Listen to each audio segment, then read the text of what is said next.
Olá, meus irmãos, a paz do Senhor. Esse é o seu programa Novo Alvorecer, um programa da Igreja Evangélica Assembleia de Deus, da Rua Princesa Isabel, número 52, em Caratinga. E nós louvamos a Deus pela sua vida e temos a oportunidade de mais uma vez adentrar no seu lar para juntos falarmos da Palavra de Deus. Hoje estudaremos uma lição que estudaremos ela em loco no próximo domingo, e ela tem como tema Esdras e Neemias combatem o casamento misto. É a lição de número 12. Estamos chegando no final, na reta final desse trimestre maravilhoso. O texto áureo está na segunda carta de Paulo aos Coríntios, capítulo 6, versículo 14, e está escrito assim: Não vos prendais a um jugo desigual com os infiéis. Por quê? Que sociedade tem a justiça com a injustiça? E que comunhão tem a luz com as trevas? Verdade prática, o lar foi instituído por Deus para ser uma bênção, desde que seja observada a orientação divina na sua formação. A leitura bíblica em classe está no livro de Esdras, capítulo 9, versículos de 1 a 4, Neemias, capítulo 13, versículos 23 a 26, capítulo 9, versículo 38, depois o capítulo 10, versículos 1, 29 e o 30. Estou mais uma vez com o professor Joás. Professor, é muito bom tê-lo conosco mais uma vez. Tamo junto. E vamos falar de uma lição aí muito importante. Estamos chegando ao final do nosso trimestre. Depois dessa lição, estudaremos só a última lição que tem o tema A Vigilância Conserva Pura a Igreja. Mas até aqui nós estamos vindo aí num cenário entre os livros históricos aí de Esdras e Neemias, essa transição aí do pós-cativeiro, vamos falar assim, né? Isso. E vislumbramos aí muitas histórias e muitos exemplos marcantes para os nossos dias atuais. Sim, o tema de hoje é um tema um tanto complexo, né? Mas é necessário quando a gente está falando de um avivamento genuíno, né? Que é o tema dessa lição inteira, né? Então, quando Esdras foi para Jerusalém para ensinar, né, a lei de Deus, a palavra, para o seu povo, né, ele percebeu que uma das coisas que estava frontalmente contra o que era ensinado na lei de Deus era essa união entre judeus e outros povos pagãos, né, que Deus proibia na sua lei, né. Então eles vão tratar isso com muita energia, né? E às vezes a gente, à primeira vista, assim, na primeira leitura, a gente fica meio assustado, chocado, né? Mas foi extremamente necessário aquela atitude, né? De trazer a pureza de volta, né? A santidade de volta. Eu acho que qualquer leitor, vamos falar assim, um leitor leigo da Bíblia, Sim. Se pegar um texto como esse, talvez pode achar uma ação muito homofóbica, principalmente esses dias que nós estamos vivendo agora. Sim. Né? Mas se a gente olhar a essência da mensagem, nós vamos ver que uma nação dessa misturada, de onde viria o Salvador? Sim, e tem todo um contexto cultural, né? Tem todo um contexto até religioso mesmo, ético, moral, questões até de posse, né? Famílias, aquelas 12 tribos que tiveram as terras repartidas lá no tempo de Josué, né? Josué e Caleb, aquelas famílias tiveram designado uma parte da terra para cada uma, e esse povo, quando volta da Babilônia, volta para a sua terra, né? Eles já têm uma porção delimitada de terra, né? Que é posse deles. Então, se unir com esses povos pagãos, né, os samaritanos aí, aqueles povos todos que adoravam outros deuses, né, repartir, ceder essa terra que Deus deu de presente para esse povo por promessa, né, ceder ela para povos que adoram outros deuses. Então tem essa questão religiosa, né, da pureza, né, da adoração pura ao Deus que é santo, né, que não aceita essa mistura. Verdade. E nós vamos estudar sobre isso então. Introdução. Nessa lição, iremos estudar o grave problema do casamento entre judeus e mulheres pagãs. Veremos a enérgica ação de Esdras e Neemias para solucionar esse problema. E também o que a palavra de Deus diz sobre o assunto. Na lei de Deus aparece a ordem: não façais concerto com os moradores da terra, nem tomes das suas filhas para os teus filhos. Está lá em Êxodo 34:11 e depois a repetição dessa lei em Deuteronômio 7, versículos 3 e 4. Pois bem, nós vemos aqui já de início uma orientação, uma ordem divina para não se misturar. E já falamos aqui a essência, o porquê dessa não mistura, né? Tem um motivo, né? Toda lei de Deus, ela visa, né, o bem daquele que está recebendo a lei. Né? O Criador, né, ele conhece a sua criatura melhor, às vezes, do que a própria criatura. Né? Verdade. Sempre, né? Ele conhece, ele sabe tudo sobre nós, né? E coisas que nós nem sabemos ainda, ele já sabe. Verdade. Então, ele pode dizer, ó, não vá por aqui, não faça assim, né? Faça desse jeito, não faça desse jeito. Ele pode fazer isso. Né? Alguém tem muito problema com isso, né? Mas foi ele que fez, ele sabe o que é melhor. Né? Nós que somos pais, nós sabemos o que é isso. Né? Verdade. Não faz, você está vendo que vai se machucar e você vai e chega para o filho e fala, não faça isso, não haja assim, né? Porque você não quer que ele se machuque. Verdade. Né? E interessante que você falou, professor, é que a gente vai ver lições aqui, né? Vamos ver exemplos trágicos de pessoas que quebraram essa lei e complicaram, vamos falar assim, o seu histórico. De tão bom que era, né? O histórico perfeito, o histórico muito bom, e foi complicado pelo fato dessa quebra, dessa lei importantíssima. Vamos lá então, capítulo 1. Esdras e Neemias combatem o perigo do casamento misto. Esse capítulo 1 está dividido em 3 tópicos. O primeiro, a ira e a reação de Esdras. Quando Esdras foi informado que muitos judeus morando em Judá haviam se casado com as mulheres pagãs, ele ficou muito angustiado. Manifestando sua profunda tristeza, rasgou seu vestido, sua capa e arrancou os cabelos, tanto da sua barba como da sua cabeça, e ausentou-se atônito na praça. Então nós vemos que a notícia dessa reação de Esdras impactou toda a nação de Judá. Agora, interessante como que uma notícia ela tem um efeito devastador, né? Assim como uma notícia boa, ela pode alegrar o nosso espírito, uma notícia ruim também, ela abate a nossa alma. Sim, Esdras, conhecedor dessa lei, né, dessa palavra de Deus, quando ele fica sabendo de como que está a situação, você vê aí uma imagem de desespero, né? Alguém arrancar os cabelos, os próprios cabelos. Isso é desespero, né? Da barba, da cabeça, né? E se assentar na praça, né? Um lugar público, chorar, né? E passar aquela amargura publicamente, né? Então ele sentiu a dor, né? Que Deus, talvez, se Deus estivesse em carne ali, né? Diante deles, naquela praça, Deus faria do mesmo jeito, né? Deus mostraria desgosto, né? Uma reação de dor mesmo, de sofrer, né? De pesar, né? E foi o que ele fez, né? Arrancou os cabelos e chorou e gritou amargamente, né? Agora, professor, é um negócio que a gente sempre vê, né? A gente vê isso muito na física, a terceira lei de Newton, né? Para toda ação tem uma reação. Agora, olha o efeito disso aí. O efeito da atitude de Esdras foi imediato. Secanias, um judeu bem conhecido e que se havia casado com uma mulher estranha, disse a Esdras diante de todo o povo: agora, pois, façamos concerto com o nosso Deus, de que despediremos todas as mulheres e tudo que é nascido delas, conforme o conselho do Senhor e dos que tremem no mandato do nosso Deus, e faça conforme a lei. E disseram a Esdras: levanta-te, porque te pertence esse negócio, e nós seremos contigo, esforça-te. Foi um negócio, uma decisão dificílima para eles, mas necessária. O povo sentiu o drama, né?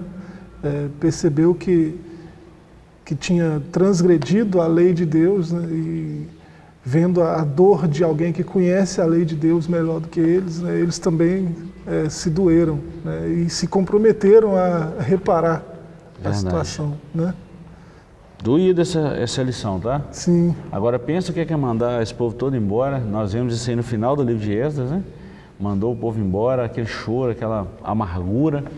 Mas o negócio é o seguinte, professor, a gente sempre fala isso, né? Como pastor, a gente está sempre ensinando, sempre falando, que a gente consegue resolver o problema no início, não pode deixar o negócio passar tempo, protelar uma decisão.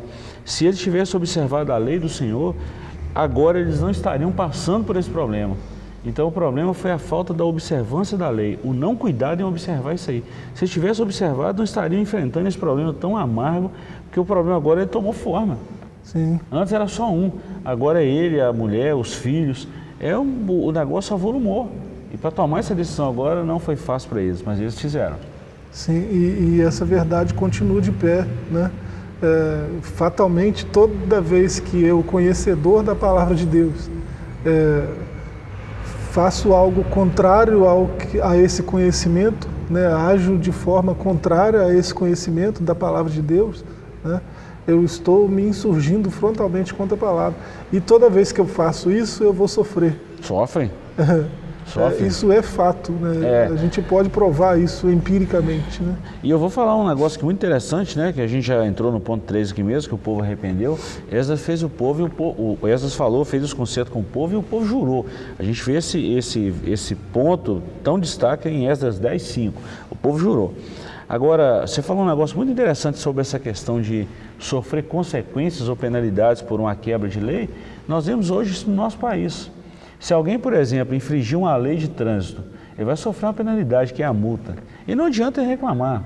Vai chegar a multa na casa dele, ele vai ter que desembolsar e pagar aquilo mesmo. Ou seja, para toda ação tem uma reação. Ele quebrou, na ação dele, ele quebrou uma lei de trânsito. A reação disso aí foi uma multa. Com Deus não é diferente. Toda ação contrária que nós temos contra a lei de Deus, nós temos uma reação para essa ação nossa negativa. E geralmente é uma punição mesmo. Eu não estou falando que Deus é vingativo, que Deus é ruim, mas eu quebrei a lei. Eu estou passivo de uma correção. Sim. E ele é soberano, né? É importante sempre lembrar, né, da soberania de Deus. Então, mesmo quem não conhece a sua lei, né, quando age de forma contrária, vai sofrer do mesmo jeito. Porque Deus foi Ele que criou todas as coisas, Ele criou tudo com ordem, né? Tudo funciona do jeito que Ele diz que tem que funcionar. E se a gente tentar, aquela coisa dos estoicos, né? O mundo é assim, eu não posso nadar contra a maré, eu não posso ir contra esse mundo que funciona desse jeito desde sempre. Então é isso, Deus criou as coisas para funcionarem do jeito que Ele quer que funcione. E ponto. Né? Se a gente, pequenos como nós somos, né, tentar confrontar isso, não vai dar certo. E eu vou reforçar essa ideia sua com relação a esse conhecimento da lei. Vamos falar assim no aspecto jurídico hoje no nosso país. A Constituição Federal, que é a que rege o país, de 1988. É a mais antiga, né? Vamos falar assim. Dentro dessa Constituição, dentro dessa questão jurídica, vamos esmiuçar isso um pouquinho e trazer isso para o nosso município. Se porventura uma das nossas ruas agora, a partir de hoje ela era mão e contramão, e ela passa a ser só mão, não é o município que tem a obrigação de ficar falando. Sim, ele tem a obrigação de promulgar a lei, de divulgar a lei. Agora, se no dia da manhã um desavisado, por exemplo, subiu uma rua que não era para subir, ele está passivo de punição. Ah, mas eu não sei da lei. Era obrigação sua saber da lei. A obrigação do município é dar a lei. E a obrigação de nós munícipes, né, de nós habitantes do município, é saber que lei está prevalecendo. Então, qual foi a ordem de Deus? Deus deu a lei, Deus já delegou essa lei. Ponto. Agora, a obrigação nossa do ser humano conhecer que lei é essa, saber que lei é essa e andar segundo essa lei. Isso não é obrigação de Deus, não. Isso é obrigação nossa. Sim. E é bom quando a gente lembra isso, né? Porque a gente transfere a responsabilidade tudo para Deus. Ah, mas Deus só não falou e tal. Não, Deus já estabeleceu as leis e pela própria natureza nós sabemos que um Deus superior, um Deus criador, fez tudo isso aqui. E não há necessidade de ficar com muita explicação disso aí, não. Esse povo aí, sobretudo, né, para não ter essa desculpa, né, Deus mandou Esdras lá com carta do imperador, né, com carta do rei do mundo. E eram conhecedores, né? Com o seu tesouro, abriu o seu tesouro real, né? Pode levar o que vocês conseguirem carregar aí. Né? Para quê? Só para ele lá ensinar a lei para aquele povo. Né? Ensina a lei do Deus dos céus, que é como eles chamavam. E ele sabia, né? Interessante que sabia, né? Ensina para eles lá. Tá bom. Vamos lá então, professor. Vamos caminhar. Se a gente fosse parar aqui, nós ficaríamos só nesse ponto primeiro, aqui nesse capítulo primeiro, né? É muito rico essa lição. Por que um judeu não deveria casar com uma mulher pagã? Ou por que ele não devia casar com uma pagã? É uma pergunta e nós vamos explicar o porquê. Pelo menos em 2 tópicos aqui da lição. Primeiro, Deus havia proibido o casamento misto. A desobediência a esta ordem de Deus era um ato de rebelião. A finalidade dessa proibição era evitar que o judeu viesse a seguir a religião pagã de sua mulher. E isso aconteceu. Nós vamos ver no ponto 2 aqui. Deixa eu ler, a gente comenta. A história de Israel registra vários exemplos das consequências nefastas do casamento misto. Vejamos. Letra A. Salomão, filho de Davi, rei de Israel, o que construiu o grande templo em Jerusalém, contaminou-se por causa dos casamentos com mulheres pagãs. Elas perverteram o seu coração e ele passou a seguir os seus deuses estranhos. E a gente vê isso aí, a consequência foi com o seu filho, né? Reoboão, as 10 tribos do norte separaram-se e constituíram um reino independente sob a liderança de Jeroboão. Olha que consequência, rachou um reino. E nós vemos um outro fato histórico muito importante na Bíblia, vamos falar assim, um de destaque pesado, né? É o de Acabe, rei de Israel, que casou-se com Jezabel, que era uma princesa sidônia. Esse aí, até Apocalipse... Devastador, né? Não é? Até Apocalipse nós vamos ver a destruição, ou seja, o peso que isso trouxe, e nós vamos ver, né, desde os registros de reis até Apocalipse, Deus batendo pesado nessa tecla, falando contra isso aqui por causa desse ato. Então nós vimos aqui, professor, por algumas razões. Primeiro, uma das coisas é perverter o coração do homem. E a mulher tem esse poder de influência, vamos falar assim, né? Por isso que a Bíblia fala que uma mulher sábia edifica sua casa. Uma mulher sábia, ela consegue levar o marido onde ela quiser. E foi o que aconteceu forte, aqui com essas pagãs, né? Você vê esse mandamento aí, né, de não misturar, né, no casamento. Deuteronômio 7, Êxodo 34, Josué 23. Você percebe na lei que não é uma implicância de Deus com o casamento. Pelo contrário, Deus não quer mistura, né? Deus quer um povo puro, um povo santo, separado, né, diferente. Então ele exige isso, não podia misturar nem milho com ervilha, não podia, né? Essa plantação de milho é milho, não podia misturar uma semente com outra, né? Então o casamento, né, havia uma promessa para o Messias, para o Redentor de Israel, né, para a luz das nações, que ele viria da tribo de Judá, né?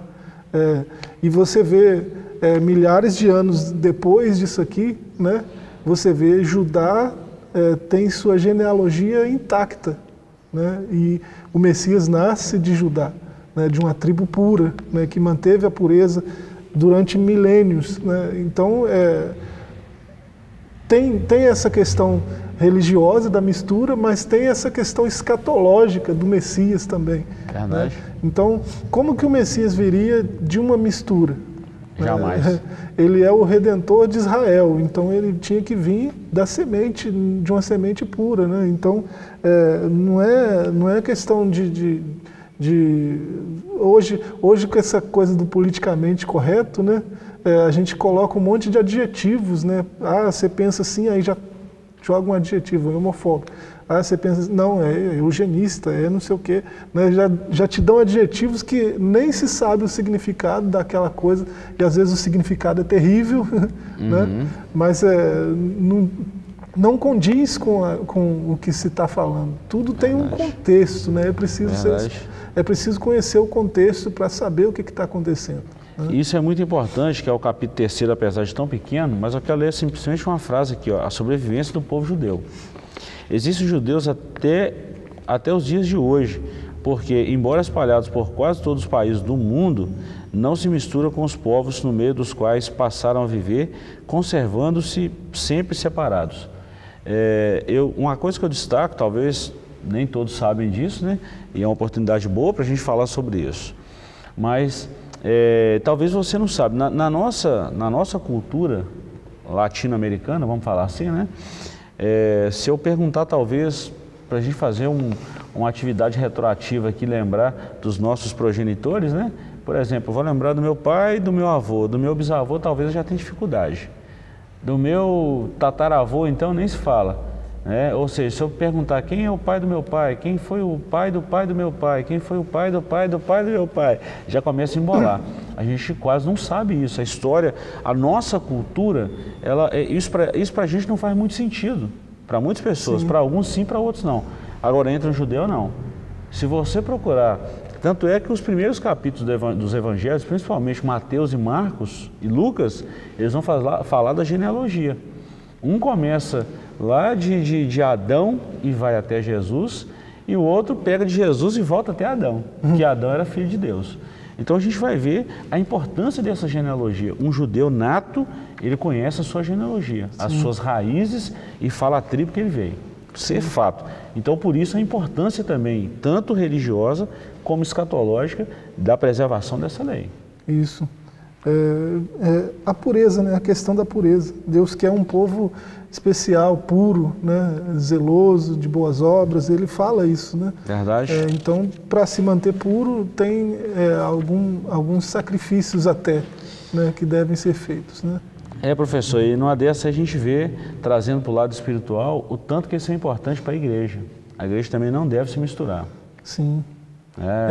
Toda função bíblica ela tem que trazer para o lado espiritual. A igreja não é preconceituosa, né? A igreja não tem preconceito. Cabe na igreja qualquer povo, qualquer etnia, qualquer língua, qualquer tribo, né? A igreja abraça todas as tribos, né? Mas a igreja não se mistura com o sistema mundano, né? É aí que está o que muitos não entendem, né? Não se trata de depuração, né? Se trata de cuidado, de zelo, né? Todas as tribos vêm a Cristo, né? E se amoldam aos padrões do reino de Cristo, porque Ele que é o rei. Então quem vem a eles se adequa ao padrão de ética, de moral, de conduta dele, né? E tem um padrão, se engana quem pensa que não. Pois quem professor. Até prega que não, né? Pois é, tem que ter um padrão. O reino tem um padrão. Tem um padrão. Interessante que eu vi um versículo, esses dias mesmo, estava estudando, já tem um tempo, mas eu vi numa versão muito diferente da que a gente está acostumado, a João Ferreira de Almeida e outros mais, né? Eu vi um versículo muito interessante, Tiago 4,7, quando as nossas traduções normais, ela fala: sujeitai-vos, pois, a Deus, resistir o diabo e ele fugirá de vós. Mas tem uma versão muito interessante, que é a King James, ou até uma versão bem antiga mesmo, do rei Tiago, de 1569, ela traz esse versículo de uma forma, vamos falar assim, mais abrangente, fala: submetei-vos, pois, a Deus. Olha só. É diferente. Sujeitar para submeter. Submeter é pôr-se debaixo de. Ou seja, quando eu vou a Cristo, não é eu que mando, é Ele que manda. É Ele que faz. E eu preciso me submeter ao comando dele. É totalmente diferente. Quando o cristão entende isso, de submeter ao comando de Deus, tudo dá certo. Sim. Tudo dá certo. Eu estou debaixo da lei de Deus. Isso. Professor, nós vamos encerrar essa lição hoje falando de um conselho agora que o pastor Eurico Bexten, há tanto tempo atrás, deixou para esses dias para nós, né? É o capítulo 4, uma palavra final sobre o casamento dos crentes. Eu achei isso aqui fantástico quando eu estava estudando esse tópico aqui. A maior bênção que Deus deu à humanidade foi o envio de Jesus Cristo para ser salvador do mundo. Mas no sentido material, a maior bênção que Deus dá ao ser humano é o casamento. A orientação que a Bíblia dá ao crente quanto ao casamento é: e fica livre para casar com quem quiser, contanto que seja no Senhor. A Bíblia explica em 2 Coríntios 6, 14 a 17, as implicações da expressão no Senhor, e cada crente que estiver pensando em casar-se deve meditar profundamente sobre este texto. Que Deus guarde cada crente de algum dia aceitar um jugo desigual com um infiel. Isso. Eu fico pensando, hoje, né, aí nós voltamos no termo de homofóbico, a igreja muitas vezes é criticada por isso, mas que aliança tem uma pessoa que conhece a Deus namorar, ficar noivo, casar com uma pessoa que não conhece a Deus? E a igreja não pode falar sobre isso? Pois é. Deus vai unir uma pessoa que o ama com alguém que apesar de não amá-lo, ainda odeia, né? Ainda se coloca frontalmente contra o que ele fala, o que ele ensina, o que ele diz. A gente tem que fazer essas perguntas, principalmente quem tá começando a namorar aí, pensando em casar, né? Tem que se perguntar isso. Eu vou viver a vida toda, eu que amo a Deus, vou passar a minha vida toda ao lado de alguém que o odeia, né? Que se levanta contra ele o tempo todo, né? Isso vai ser um relacionamento complicado, né? Por isso, professor, que tem coisa, a gente sempre ensina isso aos nossos jovens, eu sempre falei isso, desde 95, eu venho falando sobre isso, já tem um tempinho já, para a gente ter muito cuidado quando o jovem começa o namoro.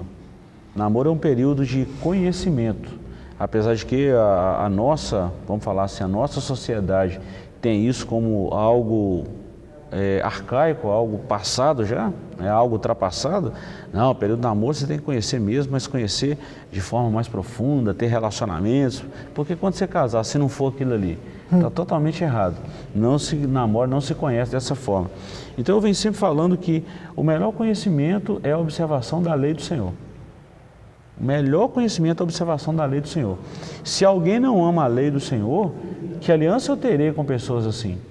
Zero. Pois é.